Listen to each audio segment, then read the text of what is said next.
C'est juste l'histoire d'un rat ou quelques rats qui débarquent en Sicile. Et bien, en l'espace de 5 ans, ce passager clandestin-là va avoir effacé, selon les pires estimations, attention, jusqu'à 50% de la population de l'Europe du temps. En gros, ben, c'était une personne sur deux.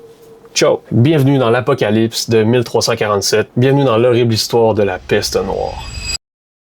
Qu'est-ce que la médecine a fait dans ce temps-là? On va malheureusement un peu briser un mythe qui est populaire. Quand je te dis médecin de la peste, tu sais, t'as sûrement la même image que moi j'avais. Tu peux l'oublier tout de suite parce que c'est pas du tout comme ça que les médecins s'habillaient pendant le temps de la peste. Fait que pendant la grande peste médiévale, les médecins étaient juste habillés normalement. Il y avait zéro protection. Ils touchaient même les bubons à main nue. Puis ils prenaient, tu sais, ils avaient comme pas le choix de prendre le pouls des mourants. Puis ils mouraient par milliers comme leurs patients. Fait que les médecins de l'époque sont juste complètement impuissants. Tu sais, on connaissait pas les virus, on connaissait pas les microbes, surtout pas cette maladie-là. Fait que 1348, le roi de France a demandé à la faculté de médecine de Paris, mais bordel, c'est quoi ça? Leur réponse officielle, ça a été, c'est une conjonction défavorable de Jupiter, Saturne et de Mars qui a corrompu l'air.